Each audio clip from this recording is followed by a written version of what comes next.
Good evening. We'll now begin the recording of our regular monthly meeting with the quorum being present. The meeting is called to order at 6 p.m. tonight. We'll be immediately convened in executive session to discuss collective and agreement negotiations of CSD, PAC, PAT, and the superintendent. At this time, I'd like to call for a motion second and executive session and return to open session. Motion, Mr. Webanero, second, Mrs. Mitchell, all in favor? Aye. No one opposed, motion carried.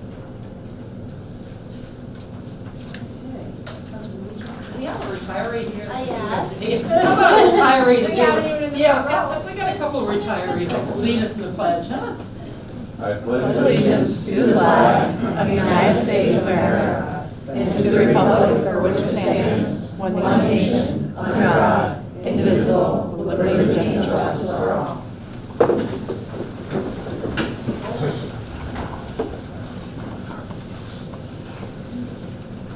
Go ahead. Okay, ready? Ms. Berry? Here. Ms. Oswald Davies? Here. Ms. Graves? Here. Mr. Hamilton? Here. Ms. Mitchell? Here. Mr. Peters? Here. Mr. Webanero? Here. Okay, a motion to approve the agenda with all the amendments that everybody has part of, and this addition, 8A. We're going to adopt the following resolution: resolved that the Board of Education set the terms of additional amendment to employment agreement with Scott Storms effective July 1, 2026 to June 30, 2030.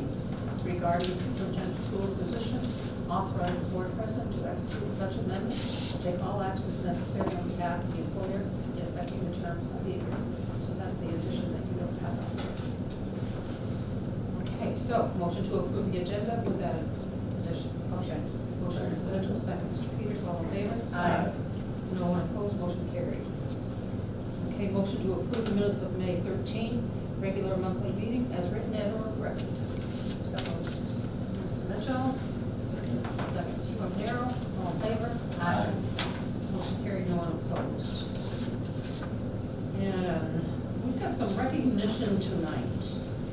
So I'd like to recognize our board member, Steve Peters, who is 7 years of board education service. He's volunteered many hours of his time as part of his support of students, employees, and community members. He's been a valued member of our team, and we greatly admire his dedication to the district.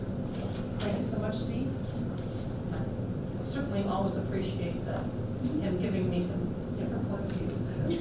I've appreciated over the years, so thank you. And we do have a special award coming, it just hasn't arrived. Oh. We'll get that to you. And then too, tonight, we recognize our retiring employees and employees recently retired throughout the September 2024, June 2025 time period.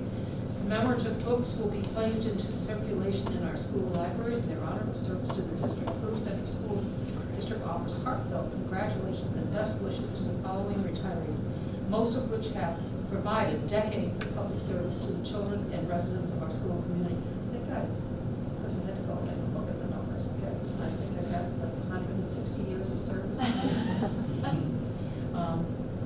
Kathleen Bedard, Lori Bell, Catherine Butts, Robin Joy, Michael Korth, Laura Hubor, and Anthony Trombley's. Thank you so much for all your years of service. The best to you. And there are always some positions. So at this point, we're going to have a motion to hold a brief recess for the purpose of the retirees acknowledgement. Motion.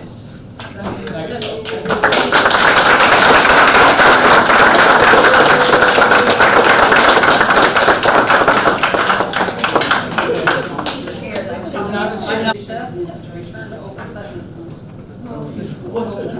Mrs. Mitchell, second, Mr. Webanero, all in favor? Aye. Say no one opposed, motion carried. We don't have anybody signed up for public comment, and I didn't see anybody in group comment. Okay. Ms. Grayson? And Grayson is going to be our first ex officio board member.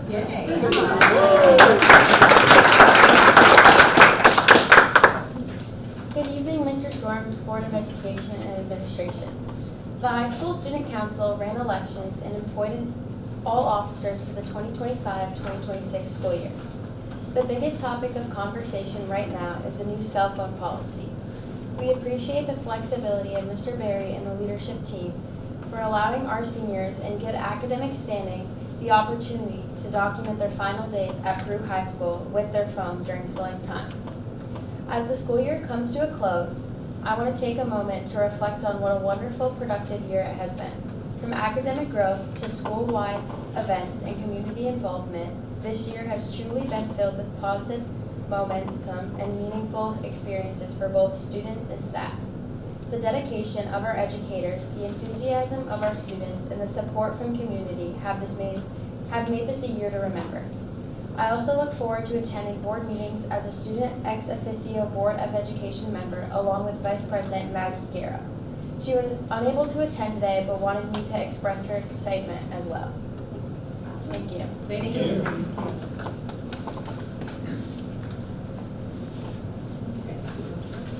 All right, so it's that time of year where there's all kinds of activities happening across the campus. We have awards almost every night starting next. We have some that have already happened, but we actually have some starting tomorrow too. So NHS is on 6/11. I'll just give you some brief runs. I've shared this with the board already, and this has also been out in our district calendar, our electronic one for our staff. We have second grade flag day on 6/13, middle school awards on 6/16. All the things we've always done. There's one new thing coming up right now in our high school. They're going to have a night with our incoming senior parents or junior parents, and that's coming up here, I believe, next week. So that's an opportunity for our families to come in and have some food and also learn a little bit from our guidance counselor, so that's exciting as well. So lots of things happening. It's that busy time of year. I did reach out to our administrators, and if there's any of them that are making sure we have our right representation for Board of Education members that are interested in attending those events, for example, 5th grade moving up or 8th grade moving up, those types of opportunities are going to be there. So I'll include all of that in my weekday update for the board. And so those are some of the things that are happening across the district. We got lots of things, and so remember, graduation is on the 27th, and the time starts at 6. So if anybody doesn't have their regalia and they need it, let us know. I think we've already checked on all that, but just in case the dog ran away with a piece of it, let us know, and we'll figure it out. And I just wanted to follow up with the board in regards to last month when we talked about the merger with lacrosse. Amy and I have done quite a bit of work having conversations with local schools in regards to who's interested. It does appear as though Beekman is interested, but needs another year before they can do that. So we will maintain, because we do have our students in other levels of lacrosse in Plattsburgh, so we'll maintain one more year, and we'll see where we are with them. So Beekman is interested, but they've got some stuff that they've got to do before. So I think it makes more sense to use the year to really look into all of that. So I just want to let you know all those kind of things. I want to say thank you to the Board of Education for tonight. You have my contract, I appreciate that. And Mr. Peters, it's been a pleasure. Just around, have conversation with our school. So thank you very much. That's pretty much everything I've got. Thank you.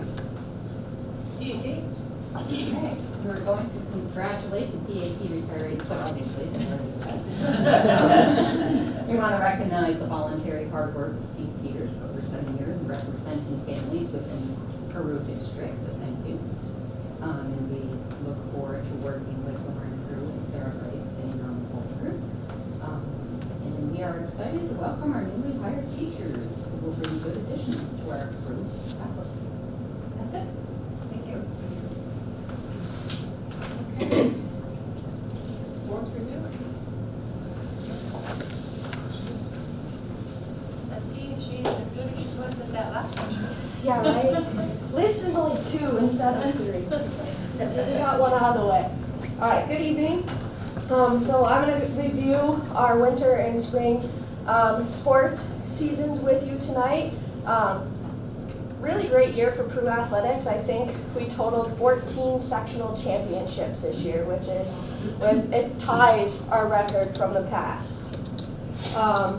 So we'll start off the winter with girls basketball. I think they had probably one of the most memorable seasons here this year. They won a CBAC championship, the first one in 26 years, so they were able to put some new stitches on the banner. They also were Section 7 Class A champions.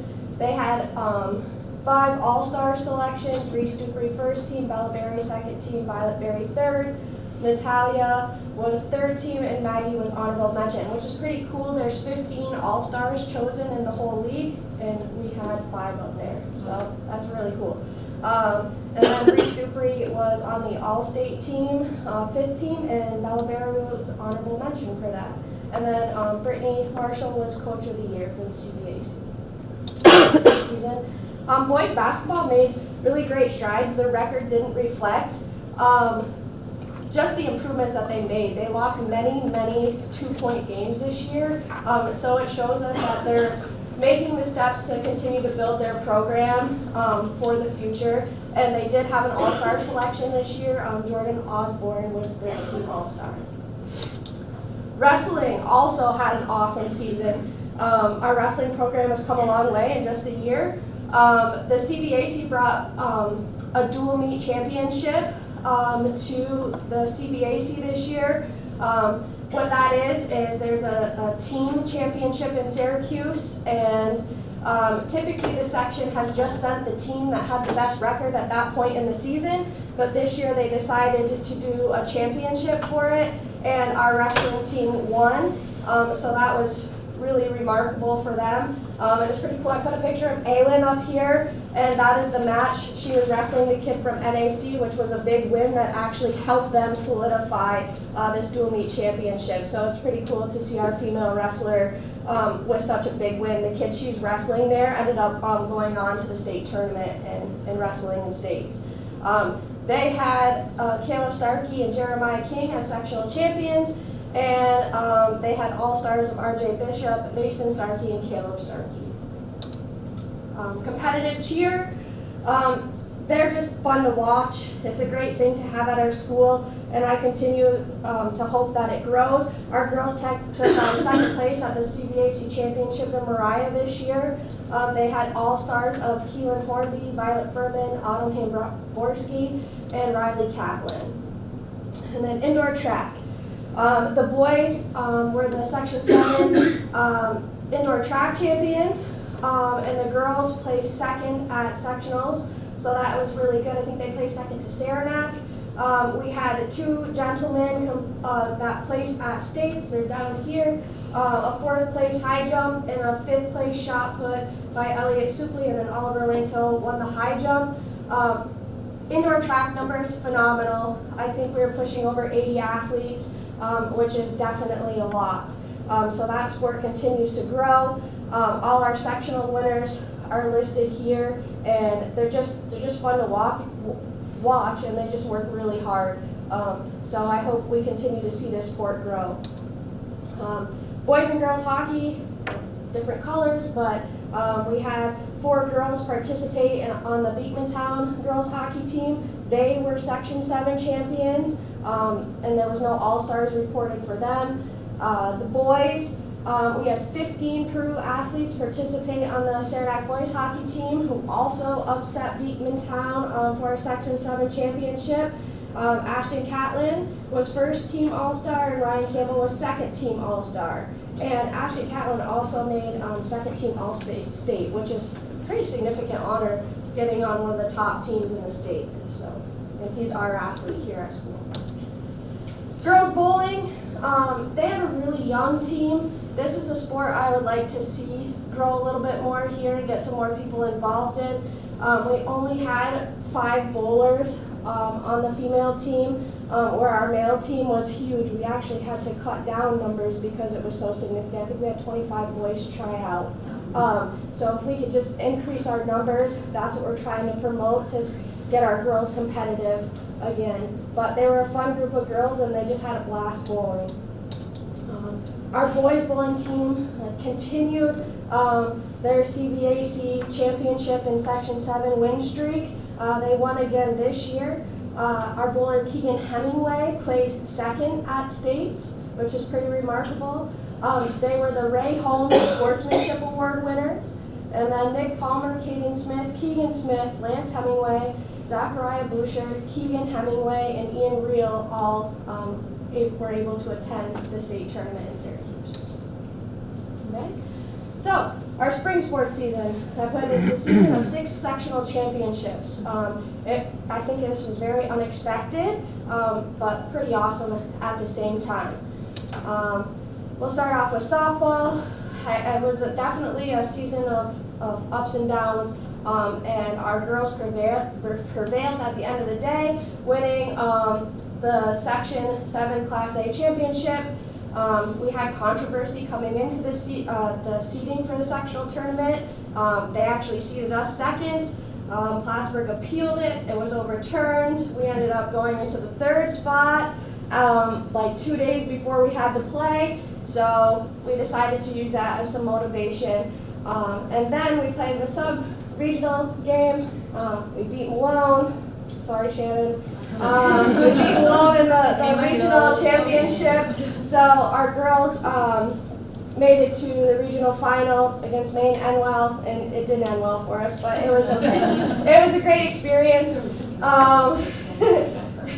They're just good. They had like multiple Division I commits on their team.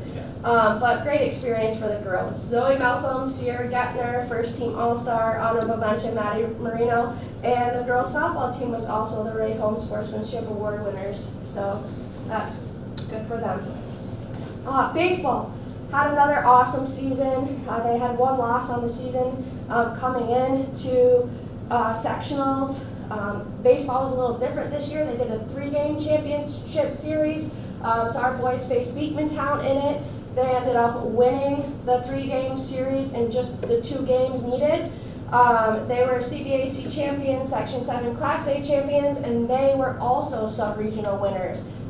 They beat Malone. And then they played Maine Enwell as well in the regional game. It ended a little bit better for them. They had a 7-4 loss, so it was a very competitive game up until like the last 2 innings. And I don't have their all-stars or anything at this moment. I believe they're deciding that as we speak right now. Track and field. Girls. So our girls track and field team were CBAC champions and Section 7 Class A champions. With outdoor track and field this year, the state decided to add another division. So what this did is it kind of broke our section apart a little bit. Our bigger schools were in their own division at sectionals, and then our smaller schools were in their own division. So this allowed us to actually have more place winners at sectionals and the opportunity to send more athletes to the state meet, which is actually this weekend. So we have all our individual winners here. You can see some of our athletes have won multiple events, so they'll be representing us in multiple things. And then our state qualifiers basically are our individuals who won sectionals or won at the state qualifying meet that was held last Friday in Mariah. Okay. And then our boys track and field team, again, just like the girls, had an awesome season.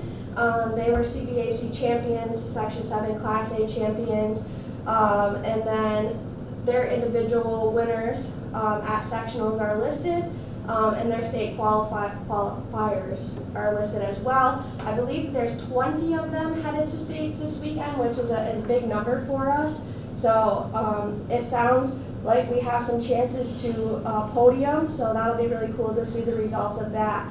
And a really cool thing, I give a shout out to the track and field program because they decided to host a track meet under the lights this year. I believe we had 10 or 11 teams participate, and it was awesome. I heard really great reviews. I came, it was running really smooth, And it was just nice to see, and a lot of the other ADs in our area, if their school attended, they commented us on how well it ran and how much fun their athletes had. So we're looking to continue that in the future and grow it and make it even more of a success. And then boys tennis, I have to say this is my Cinderella story of the year. Because if you ask Coach Mossy, he's just going to tell you he just went through athletes and just plucked a whole bunch of kids to join the tennis team, and he was successful. Never, if you asked him, was he going to win a sectional championship, and he did. Colin Powers was the singles sectional champion. It was his first year playing tennis competitively, and he won. He beat 2 kids that had personal trainers and have had them for years in tennis. And he made it kind of look simple. Like, I had to go help coach at boys sectionals because there wasn't we had to have 2 coaches. And it was, I'm standing there coaching and I'm watching this kid and I was like, I can't believe this is his first year. When they told me that, I was like, there's just no way. So that's really neat. And then Colin and Isaac Hathaway and Camden Sweeney participated in the state tournament this past weekend down at Arthur Ashe Stadium, and they will tell you that tennis there is much different than tennis here. So really, really cool story. And then our golf team continued to be super successful. Golf had over 20 athletes, and we also had 4 female golfers this year. So that's really cool to start seeing females getting involved in the sport of golf. They were Section 7 Class A champions and CBA champions, and our all-stars were Nick Palmer, Liam Clark, and Cooper Sweeney, and all 3 of them participated. They actually just got back last night from the state tournament, so like a 4-day event down in Rochester. And then girls tennis had a good season as well.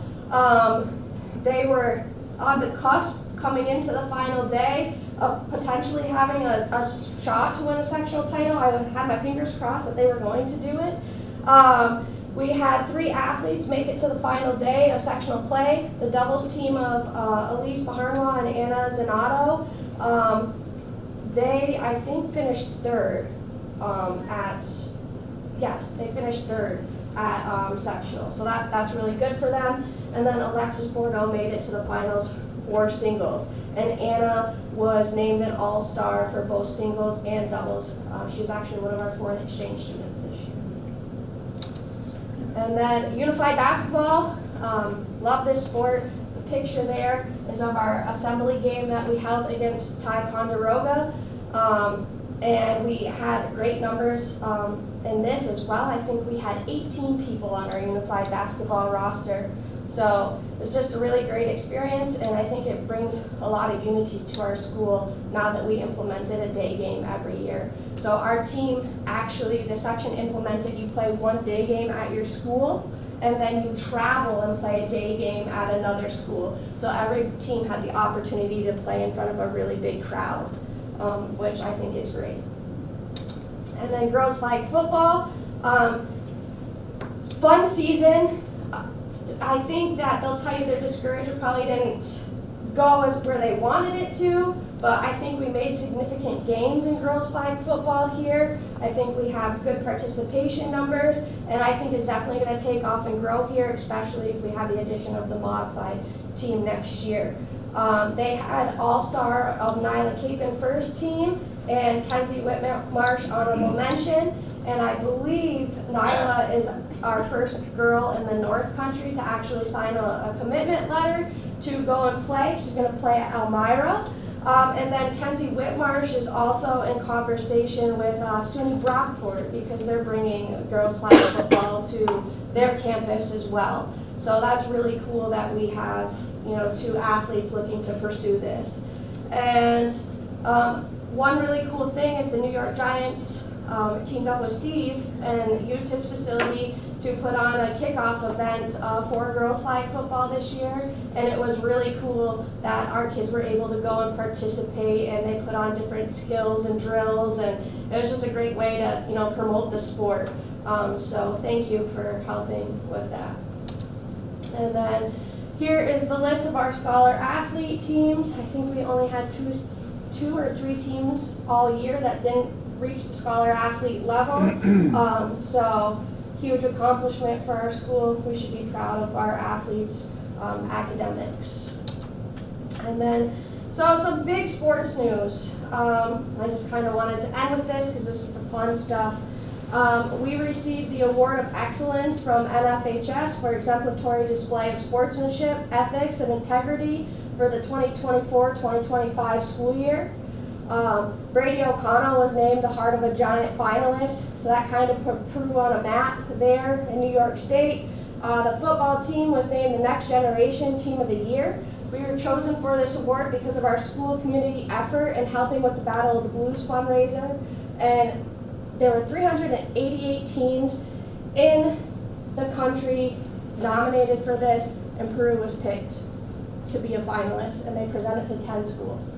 So that's really cool. Brittany Marshall was named New York State Positive Female Coach of the Year. She got invited to be presented the award at the New York Liberty game later this month. And then we had 6 student athletes attend the NISPA Section 7 Leadership Conference. Brennan Peters, Grayson Pandoff, Bella Berry, Reese Dubry, Steven Santor, and Evan Imhoff. I was a little sad I didn't get to go with them because I had another commitment that day. But Coach O'Connell took them, and I think they had a great time. It's pretty cool. I got a picture of all of them at the conference. Joey LaFranca had pictures of all of them participating at it. So it's just a really great opportunity for our school and for our athletics to grow and be seen elsewhere. That's all I have. Thank you. Thank you. Fantastic.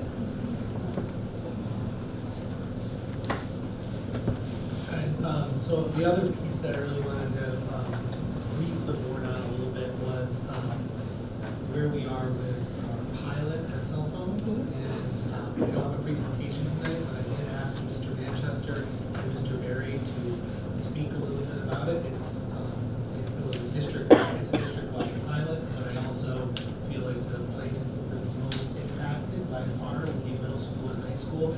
Really high school, but I thought it would give us an opportunity to talk about that and also give the board an opportunity to ask any questions that they might have of how it's going. And we will, later in an old business, you're gonna see where we're gonna talk about the code of conduct and some of the changes that we talked about from last time. But if Mr. Berry and Mr. Manchester wouldn't mind giving us kind of a little bit of an update on how things are going.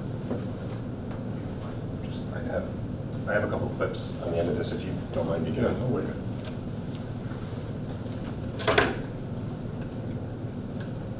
Sorry, Mr. Madden. He's crying. Tears. Yeah, I know. Well, Mr. Damiani embedded some clips in here that I'm not sure where they are. He said they were at the end of Mr. Madden's presentation. I don't see everything. Okay. Try refreshing it. Lost the dream. There you go. Oh. And that's why Olivia's really good at it. So before we hit play and Mr. Manchester talks very quickly, Tom Murphy is a friend of the community, a friend of the school. He's going to be here tomorrow. He was here Monday. We did some podcast work with some students on a separate front. But if you haven't met Tom, he's quite a personality and he makes quite an entrance. And this was the entrance the other day he made in our school when I had told him we're under a cell phone pilot. These are some of the things that occurred. Oh, now sound. Olivia.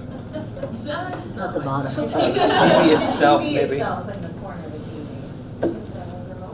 I was gonna say the remote serving down.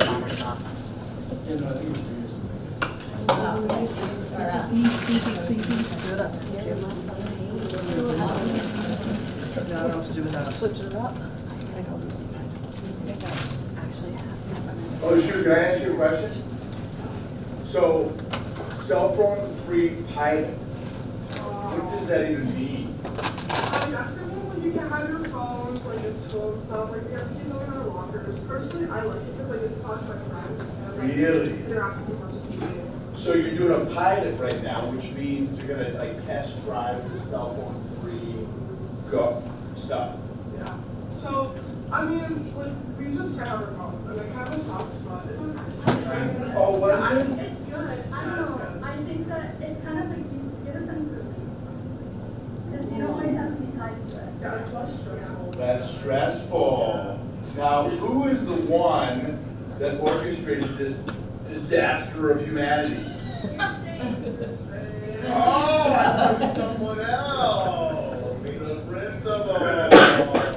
All right, well, ladies, drive fast, take chances, and make sure you survive the day. Wait, I have my phone on me. What are you all doing?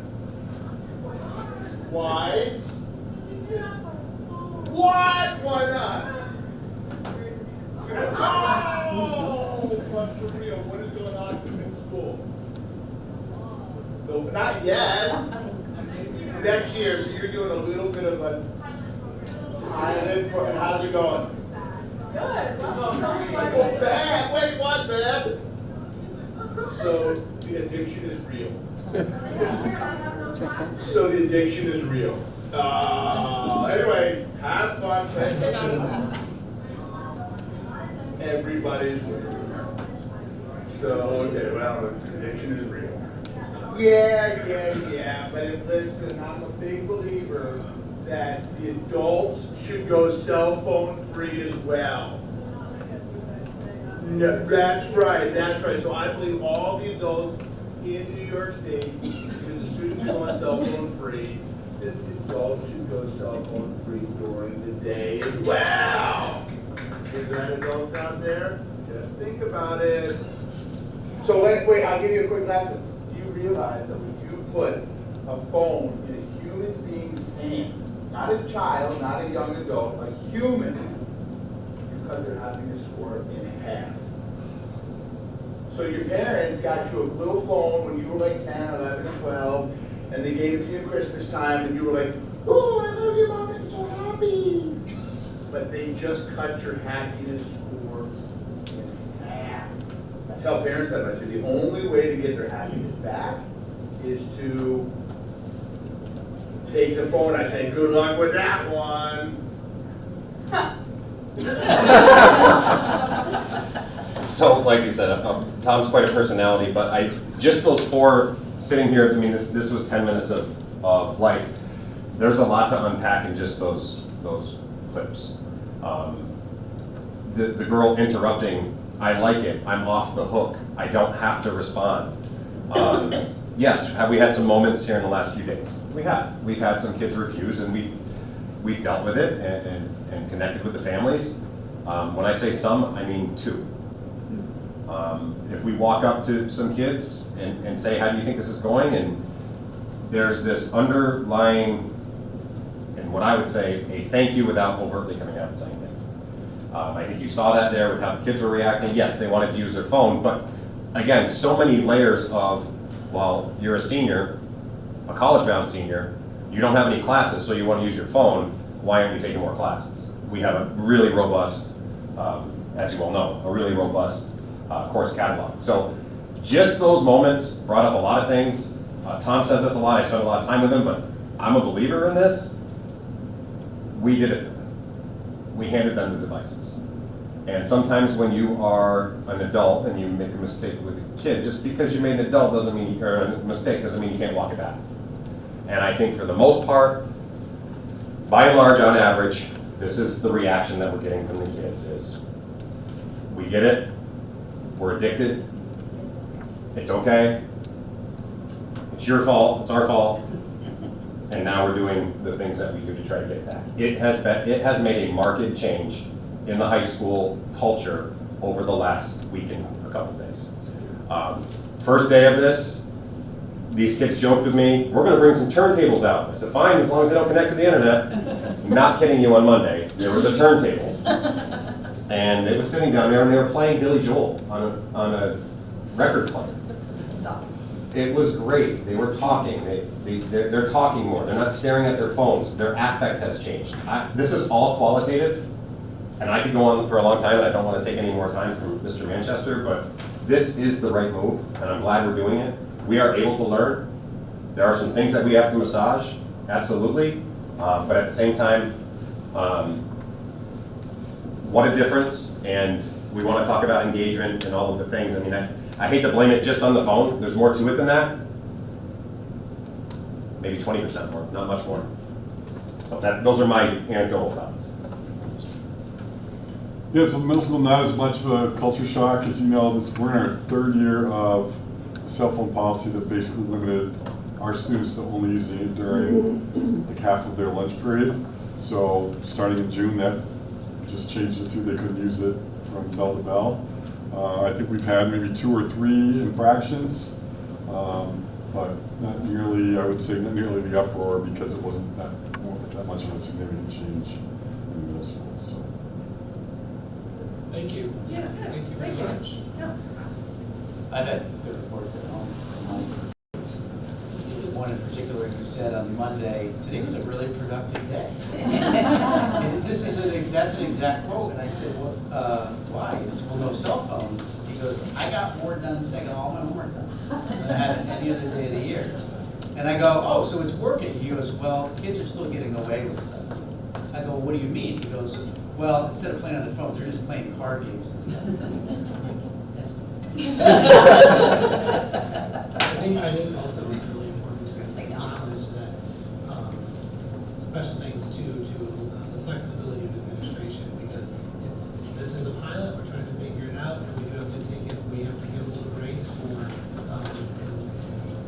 Mr. Berry and Mr. Patton did that in regards to giving the students some time. It wasn't free time, like all the time they might have wanted, but time for our seniors to be able to still, get those moments, capture those moments, and so that's definitely been, it was a great call, and so thank you to that. So I think that it's been some good opportunities, and they really are the cafeteria is a louder place, they're definitely talking more. So anyway, I will say as a parent, I've definitely been parent screwing teachers more, because normally I would screenshot a grade that comes over my school tool and send it to whatever kid and say, why, did you turn this in? Like, why is it this grade? Now it's me messaging the teacher saying, they turned this in, So I've definitely done that more often. Are we gonna be getting pouches, what's the plan? Is it just leaving them in the locker? We'll talk more About about later. that whole thing in regards to, and when we go to the code of conduct section, but that's kind of up in the air a little bit too. We are talking about conscious as well in the next section. Talk about that. Okay. All right, thank you. Thank you. Interesting. That's, when we look at it, yeah, we did give it. It was all. So 6, reports and communications. Any questions on reports and communications? No questions, then may I have a motion to accept and approve reports and communications? Mr. Montanaro, second. Second, Mrs. Mitchell. All in favor? Aye. Anyone opposed? Motion carried. New business. Anything under new business, we have that additional new business. Looking at B through I right now. Yeah, A through I. Any questions or concerns about anything there? Questions on anything? Okay, then motion to accept and approve new business 7, A through I. So, Mrs. Graves and second Mrs. Mitchell, all in favor? Mrs. Berry, I was not paying attention or didn't on reports. I just wanted to bring up the grant that we wrote for the mural and the conversations about the mural. We were not able to get as much of the funding we hoped for in regards to the grant for the mural. I met with Mr. Badger and Mrs. Paul to have some conversations about what can we do. We're still shy in order to move forward with a 4x8 mural. Again, it's obviously much smaller, but the idea behind this grant would be possibly getting more of these types of grants in the future, which would be with the idea, it was a historic grant, that's what it has to be about history, and local community history. So the thought process was, and again, this would be just one, if we were to get more, would be to, and the decision of where can come later, but the idea would be to talk about Peru Central School when it's centralized, and to depict the district over the years. So obviously the first building after the one-room schoolhouses was the intermediate building, and that's is what you see. I handed a copy out to all board members as well. And what I'm looking for is conversation from the board in regards to letting Mr. Badger go to some other local organizations and see if we can raise the other $600 or closer to $700 that he needs to be able to complete this particular one. And the idea would be in the future to recognize that the intermediate building, when there was the intermediate building and the primary building, there was a period of time where there was a glass hallway that connected the two, which is the gateway. We'd like to see one in the future that depicts that. And then also looking at the buildings when it wasn't, the buildings in general around the district before the 2000 additions and those types of things.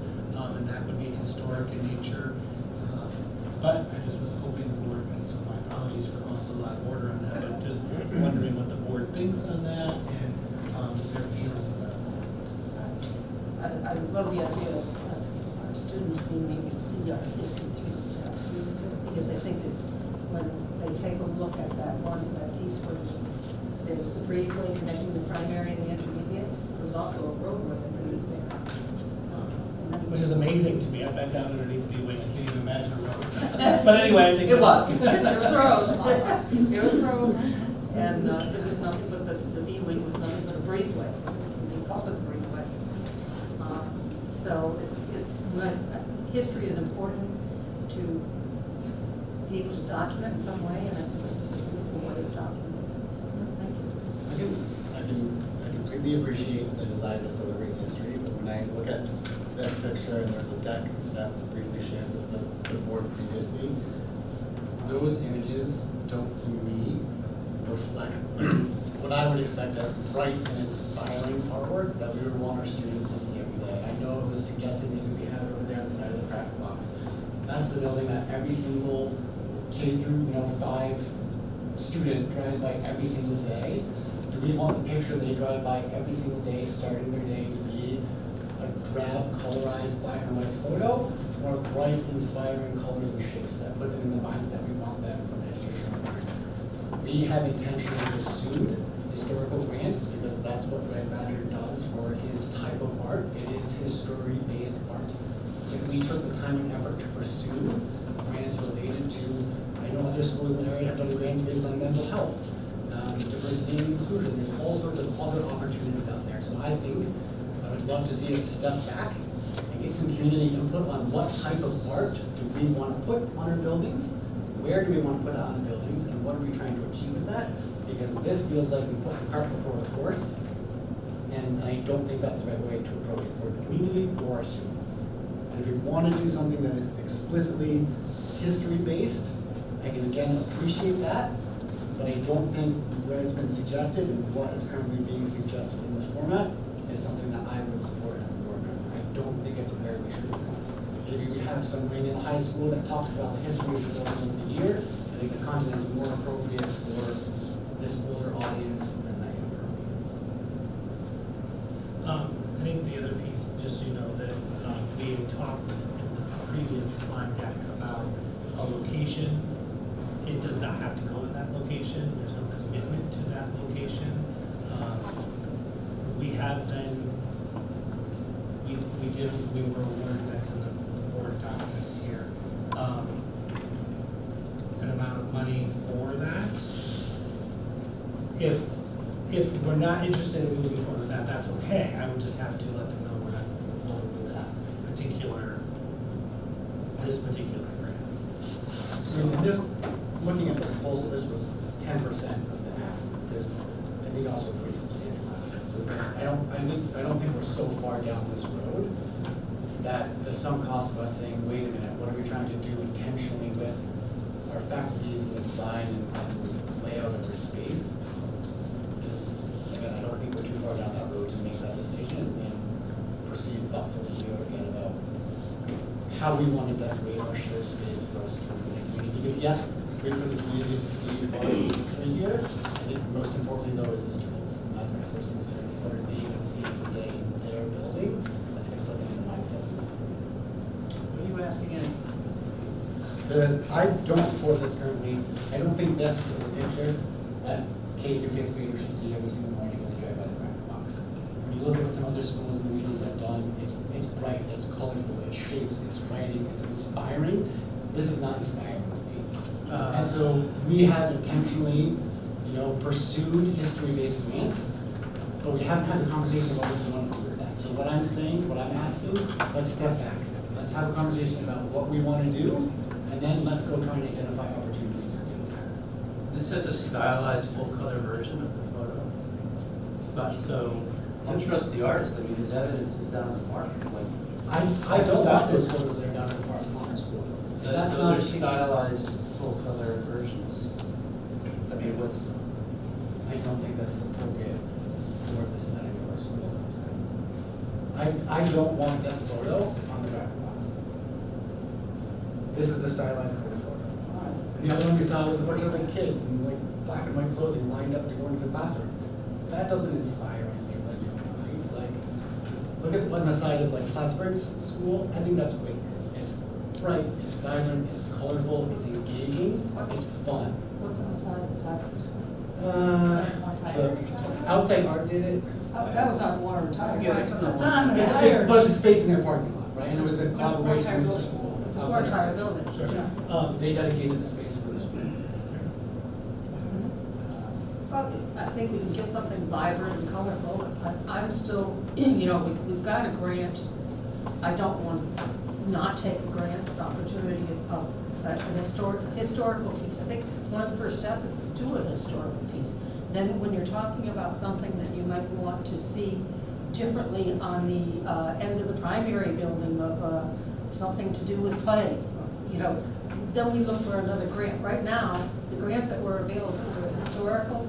I think we go with it, maybe more vibrancy to it, but to me, it's documenting where we are and where we've come from. I don't believe this is the only art installation we can ever approve. Right. So the idea is to you start with one, and according to this, I suppose this board can vote to have it put in a closet if they don't like it.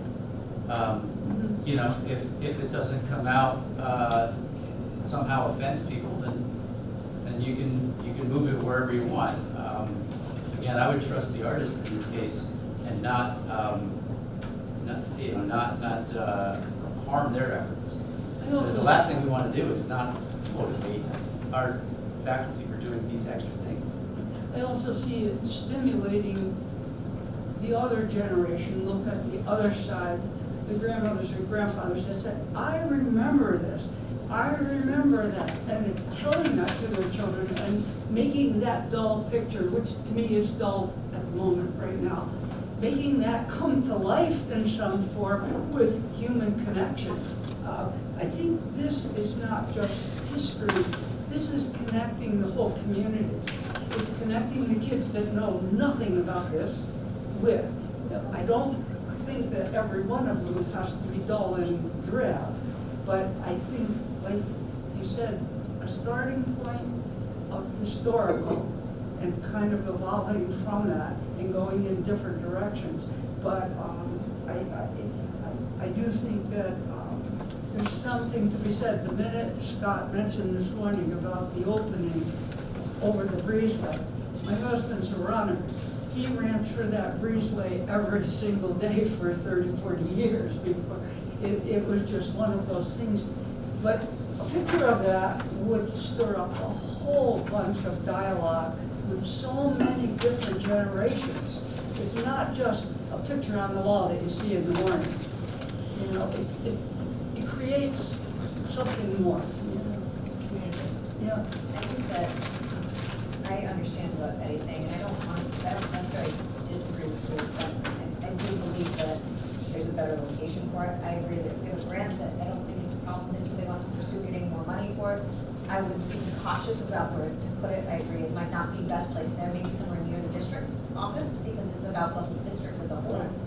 And if we're gonna have a continuation of those historic pieces, then maybe this would be a better location. But it looks like if it's movable, we can make that decision later. But I think that also looking for grants for something that is more stimulating for our younger students is not a bad idea either, because it could use some facelifting.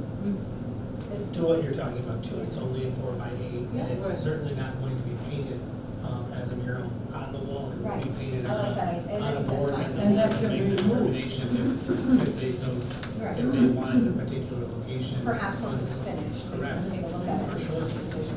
But I do agree to your point that we do need to look at something that is, it'd be great to have something that stimulates kids want to learn.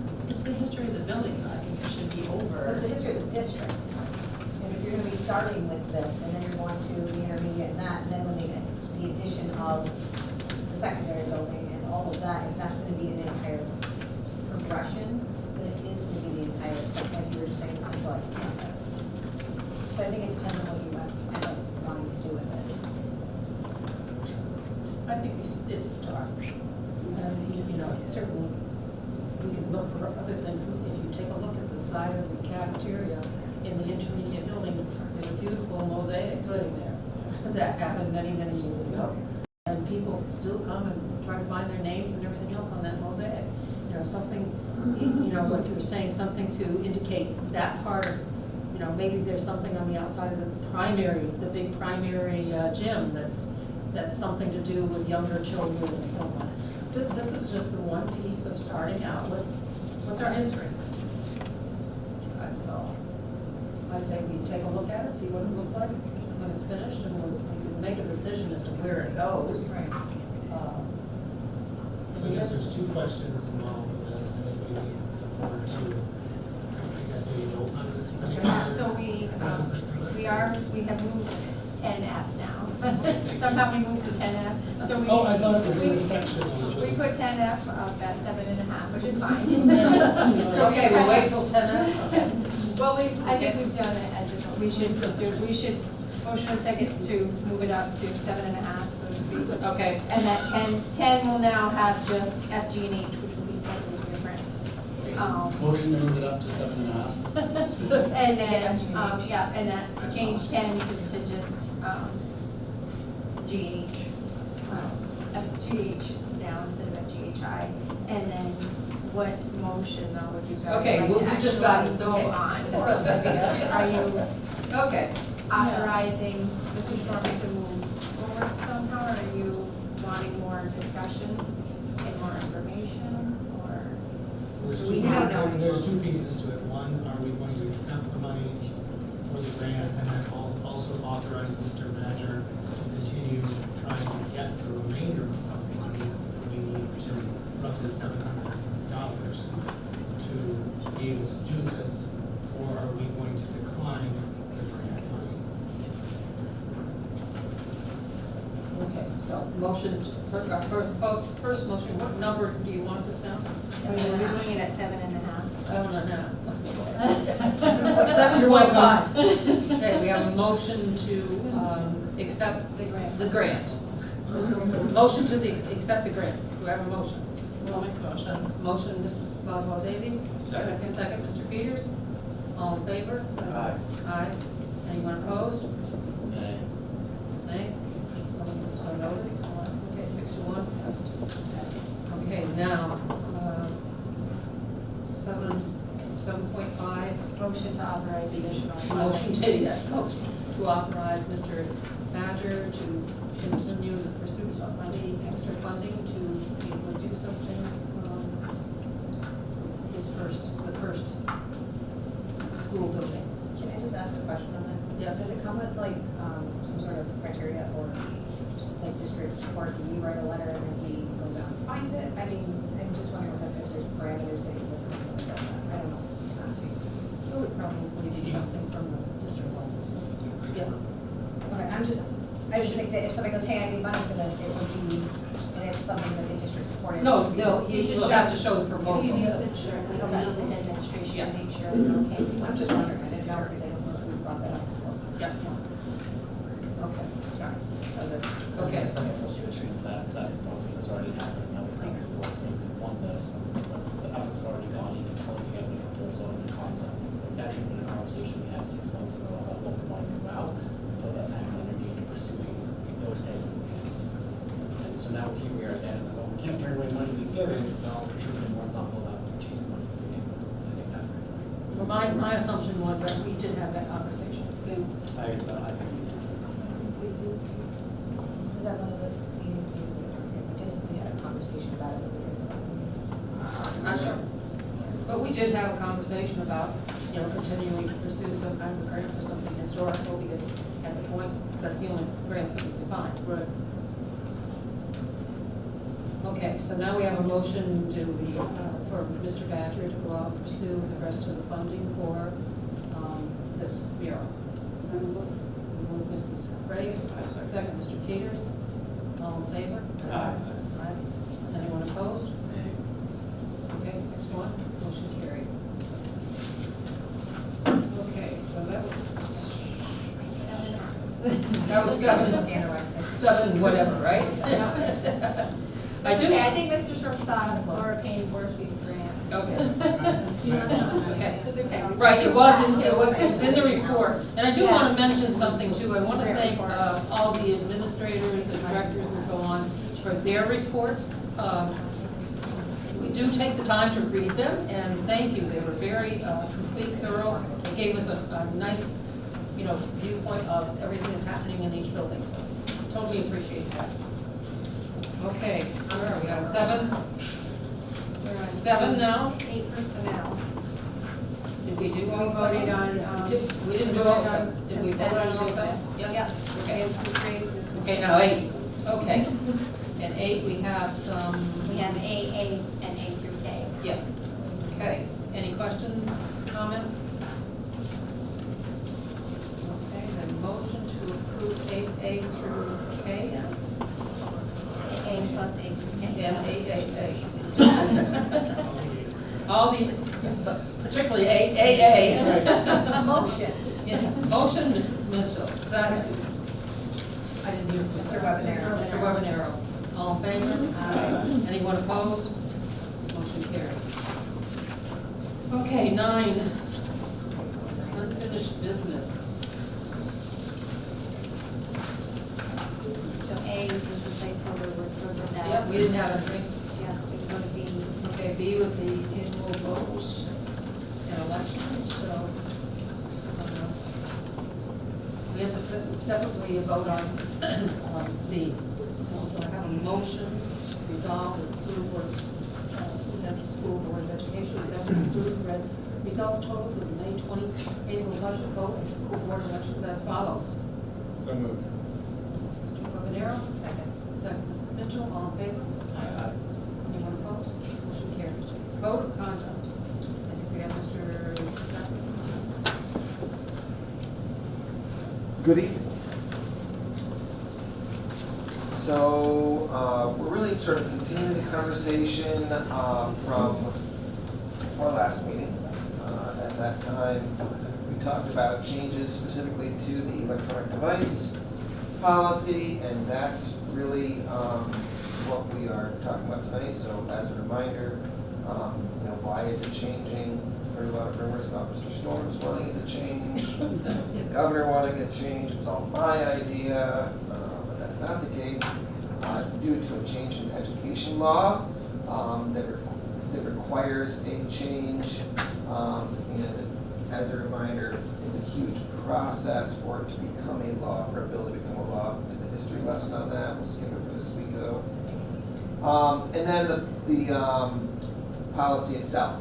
Now, when we had our meeting last month, my recollection in my notes was that the sticky point for the board was largely the times that devices needed to be in student lockers. And it just so happened that this past week, or a couple of weeks, I've also had other things come up that has reminded me it's really not about just those times. There are other things that go on, such as Regents Review, which was the thing that triggered my memory. We don't really want students to be on their phones during Regents Review. We don't really want students to be on their phone when they're practicing debates for Harvard Model UN, right? So academic time. So the changes that I am recommending is that instead of it saying, so in the third sentence there, the school day for students in pre-K through 5 is 9:05 a.m. to 3:05 p.m. and for students in grades 6 through 12 is 7:28 a.m. to 8 p.m. And any time beyond those times that is designated as academic time, including but not limited to Regents Review and 10th period. I think that that sort of sums up the whole thing. So it's, you know, if it's 2:09 and you're not headed to do some sort of an academic, class, you're off to a club, it doesn't apply to you. But if you're in 10th period, you've got an academic study hall, you're working with a teacher, you really need to leave your phone in your locker and leave it turned off. Yep. Okay? Appreciate it.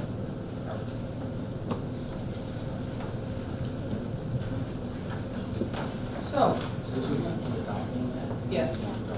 And the same language, which I'm not trying to move rogue in the agenda again, but we're gonna be talking about policy. We're going to model that one off this, so that the policy that we have back for the state, I won't go there now. We're okay with this from the hearing last month because that was all discussed last month. We had said during this, the academic time is what the administration was proposing and Yep. for them to not have it. And it does mention pouches, so we definitely getting some kind We're of pouches. gonna be working on seeing how we can do that.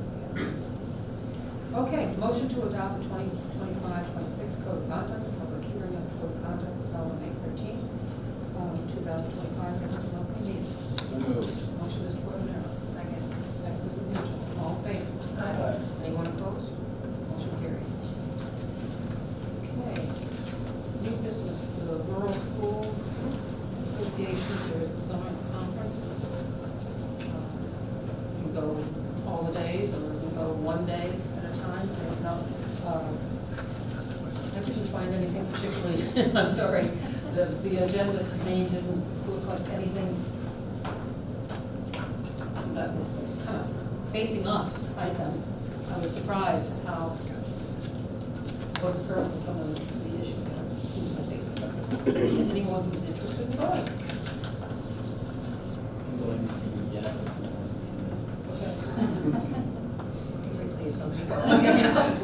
So give us any other information there. If anything's You know good, what, I'll bring it back. usually they have things that are closer to what's been happening in the legislature, and they didn't have this. There's been some feedback on our state just about being more appropriate with their content, I guess.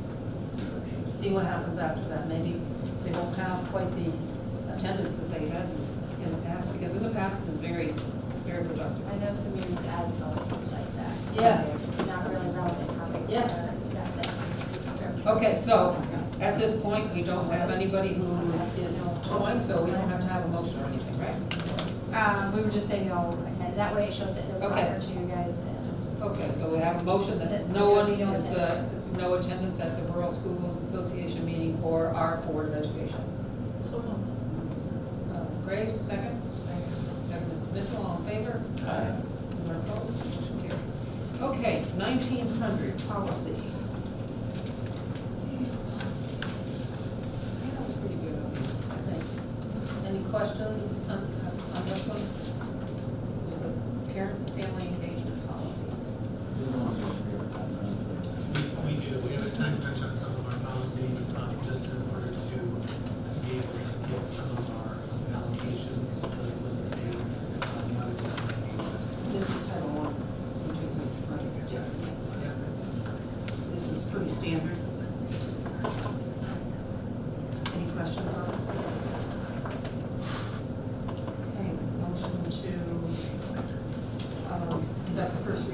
adopt policy 1900, parent communication. Motion, Mrs. Mitchell. Second. Mr. Peters, all in favor? Aye. No one opposed, motion carried. Okay, the next one is 5695, and that's our electronic devices one. And I think now, at first, all we saw, the first thing that we had on this agenda was all the information from NISBA. And now this has been cleaned up, and it models or mimics exactly what's in the code of conduct. We're gonna do a first reading of that tonight. We're not gonna do both. Do the first reading. Right. Yep. Okay, any questions on that, comments? I think maybe it's not the appropriate level of detail for the policy, but I know it mentions BOCES facilities, and I think last time when we were talking about work conduct, we talked about transportation between, if you leave Peru and head to BOCES, and you're allowed to have your phone on the bus. I don't know if that's a component right in the policy or just procedure. I guess, what is CV Tech doing when the kids come in with their phone? So the students could, obviously, they could take their phone there because some of them will leave from there. That's right, Yeah. Yeah. And then we said in the morning they're allowed to have it on the bus, right? So is that? We can circle back on that information. Do you have a little feedback on that? I think that was boilerplate, and I just forgot to take out the or BOCES, Okay. because that's their business. As in, like, they're gonna have their own policy, and NISBA included that language for BOCES. And it should just say for our school district, and then, we make our policy, and then whatever they do at their district is their policy. Because they are technically able to use it on the phone or on the bus after school hours, so I think that we may get ourselves, if the board would like me to take it back and have a conversation with the leadership team and bring it back for the second reading, we can. I think that this is a gray area. I think that I don't know if we bring it back if that's what we want to I'm do. curious what the bus drivers are on, like, is it beneficial to them to have a bunch of kids? Well, I will say to you, I think that when the pilot went out, there was a question, can we say no phones on the buses? And I said, not right now, that's not what bell to bell meant. It wasn't the intent behind it, and I think that we may cause more. But I think you have a good point in regards to the fact that this is happening in the middle of the day. So if the board would like, I can take them back to the leadership team and have a conversation, and also have a conversation to speak with the superintendents to find out what their thoughts are from school to school. And if we can make the policy similar, then because there's so many students that are mixing at BOCES in particular, or at CBS. Right, and I think that when they get to CV Tech, it'll be consistent anyway. I think it's really going to be the time what Mr. Webanero was speaking about, is that time on our school bus getting there. So I'll take that back then to the leadership team. We'll discuss that, and I will also speak to superintendents about that. I'm just thinking about too, that the athletes or music students in music programs and so on, who are leaving during the school day, they're gonna pick up their cell phone. Right. So, the bus is school district property. Are we saying no cell phones on the bus if they're going to events of either music or athletics or whatever? This is on school grounds as well. I don't know. This is under device access and storage, it says, it's bell to bell, and it says on school grounds, any building structure, athletic playing field, playground, and land contained within the boundary of the school or district. A school bus is a school property. Well, we can bring that up as well. I think that. I don't know, I just think it's gonna be It's a one of school those things. As is a that would be theater, very right? Like, difficult if to- you're on a field trip, and you go somewhere as a school district, that becomes school property, school grounds, by definition too, But I think some sensibility is gonna have to come into the enforcement of it, is where it's really Well, gonna and come I down think to. to Eddie's point is that, does it need to be in policy? Because you're discussing, right? That's what you're asking. So do we need to have that clarification in the policy itself? Yeah, we'll Because if not, then discuss that. it's all you figure it out. Because to your point, if it's known when you're going to a field trip, that's considered school grounds, that's covered here, I'm good with that. Maybe the OC strip open, but we'll do a little more research. But like you said, it could be just taking out Bosse's facility at that line. Yeah, and I think to his point, as long as it's clarified, if it needs to be in policy, we put it in policy. If it doesn't, then it's the administrators, how can they administrate? Yeah, that can be right. Maybe we just leave it as administrative, not, Yeah. yeah. Well, that's I what mean, I'm not you- sure that's the what cell has to phone be. police are gonna come out. You know what I mean, like, we're not gonna. And that's a good point, like, I do think that we'll be on also saying it's gonna be, again, let me do more research, but I do think it's gonna come down to a very difficult task that we're gonna ask people that have their back to students, Yeah. right? No, you're absolutely right. Who's gonna, I mean, it's one thing to be the English teacher to say, where's your cell, why do I see your cell phone? Opposed to the bus driver who's driving down the road.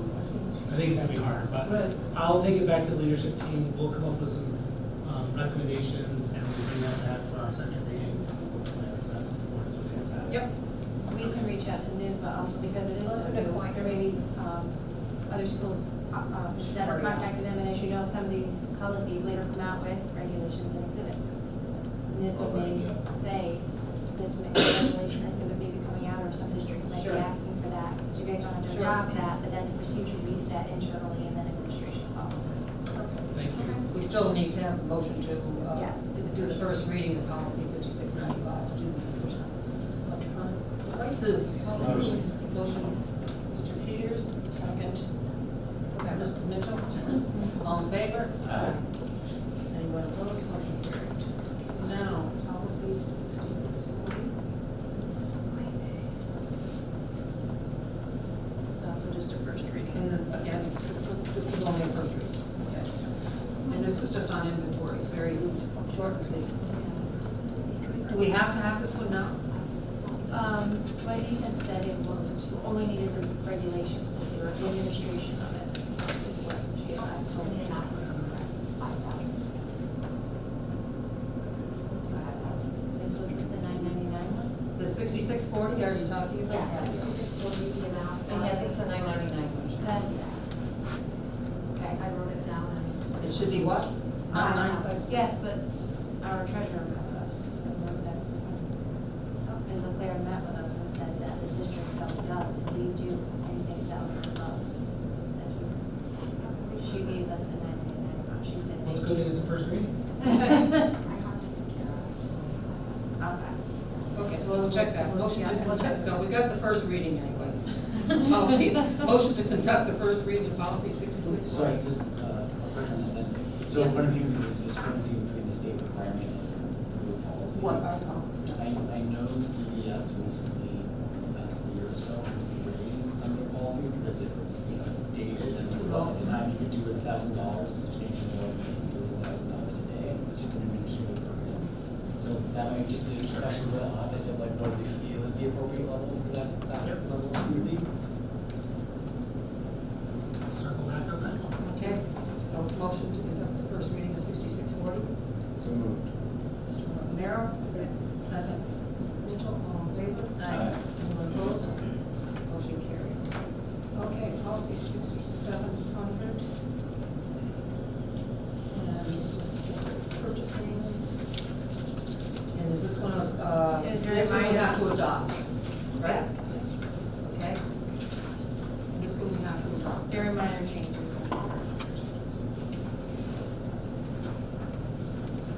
It's literally just an addition and procuring. Yes. Yes. Yeah. Right, just adding those In words, like two right? sections. So moved. Okay. Second? Second. Mrs. Mitchell, all in favor? And we did have our internal auditor look at it this year, and last year, he was fine. No one opposed, motion carried. Okay. No, And we do have now FGH. So if we can do those. okay, FGH, okay, this is discuss and determine action related to our mineral grant. Well, We've already, that, yeah, so G's, you can go. yep, G is now, to approve the authorized standard form of agreement between the owner and architect of BCA, architects and engineers for the pay outlay project of the high school library department request document with the agreement. Are we all set on that now? Or we Not got- really, Oh. not really. Let me tell you about that. So, I talked to some other superintendents about this, and their recommendation to me was to move forward with with this agreement, and then we'll see where we come out in bidding. I will say to you that when we decided that that was where we were going to go with that particular project, we put it out to the voter that it's going to be the high school, middle school library, but, after the vote, then BCD came back to me and said that we wouldn't be able to cover the entire carpeting of the library with the $100,000, and then we would need another $60,000 potentially on top of that. So I was like, how can they possibly do that? And I don't really understand how we'll do partial carpet in a space like that. So, but the recommendation from many of the superintendents who've done very similar situations, even the BCA, was to move forward with it, and then we can come back if I need to come back and have another conversation with you when we get to the bidding process. So if we're gonna go out to bid, what is the motion?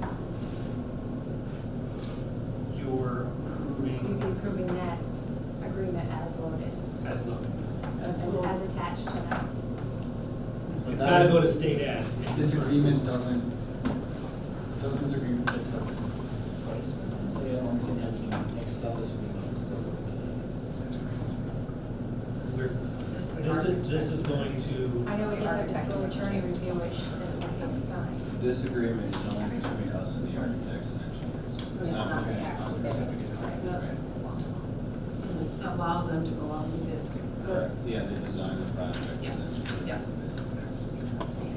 then we can choose who we will use or not. Right. Okay, so we can still even back out of the project. Right. I guess we have technically disapproved the bid, or not award the bid when it impacts. Right, because if it comes in over budget or whatever, then we have the option to. Thank you. My question would be, what happens to the mini golf? We just not have one for this year? If we choose not to? we would have to forego it this year if we can't, if we don't accept the bid. Because we have to take it out to the taxpayers. Right, that's what I was gonna say, because it's voted on, We could it always has to have- be for that specific item. I think in the We could future, have I'd be special very, vote. a little bit more broad in regards to the library, to carpet the library, because I could have easily picked another library, but because we sent the high school to the school library, there's not an option. I did have quite a conversation with BCA, because I was discouraged that we ended up here. Okay. So motion to approve and authorize the uniform agreement between the owner and architect for the BCA complex and engineering relation. Architect project, high school library carpet replacement. Motion. Motion, Mr. Mitchell. Sorry. Second, Mr. Peters, all in favor? Aye. Anyone opposed? Motion carried. Motion to conduct the first reading and adopt policy 6740, the purchasing procedures. And this one we have to adopt. We could adopt. There wasn't any really big change. Mainly, it was old language that discussed that purchase orders had to be pre-pressed and pre-printed. And as you're well aware, that's not the case with a lot of software nowadays. Our paper is blank and then our software prints it. So we did reach out to NISBA, they got some guidance and said, yes, it has to be old language. And then we could change it to actually stay in our policy that the purchase order is printed appropriately by whichever software the district uses is numbered. So we're not just putting out blank purchase orders. They are all numbered so that accounting has an easy way to track them all. Okay. Okay. So moved. Any questions or anything on that? Okay, so motion to conduct the first reading and adopt policy 6740. I have a motion by Mr. Webanero, second. Second, Mrs. Mitchell, all in favor? Aye. No one opposed? Motion carried. Okay, motion to conduct the first reading and adopt policy 6900, disposal of district property. This is one when we are later going 6,000 we may have to revisit, they'll just be aware, but it does have the majority of the content in there. There's a little discussion back and forth about what if bidders end up not paying? What if the board decides to donate after? Would a bidder have the right to now try to get it for free? There's that type of stuff, but for the most part, it covers the majority of the content. And and it gives the board, which is part of the comptroller's, oversees guidance, that if it's going across the district money to try to get rid of it, and we think it's just a lot more fruitful if the board's in agreement that you can actually just donate or dispose of. Because why would we have an auction and do all kinds of stuff, so we're gonna raise $5, so we're going to pay 3 staff members a lot more money in the end. If it chooses officially a local organization, maybe that was a nonprofit, you can spend it either perhaps, or to just donate it to dispose of it. So to Sherry's point, we may have to revisit that, where we need to put this through for grants finance, because they're being extremely, they're scrutinizing each one of these policies. That's why we're pushing this through, so that we can secure the funding. Okay. Okay, motion, Mrs. Mitchell, second. Mr. Webanero, all in favor? Aye. Any opposed, motion carried. And we didn't have any for the side for public comment, there wasn't anything, for comments. We're going to an executive session. So, Mr. Peters. Motion to adjourn. Second.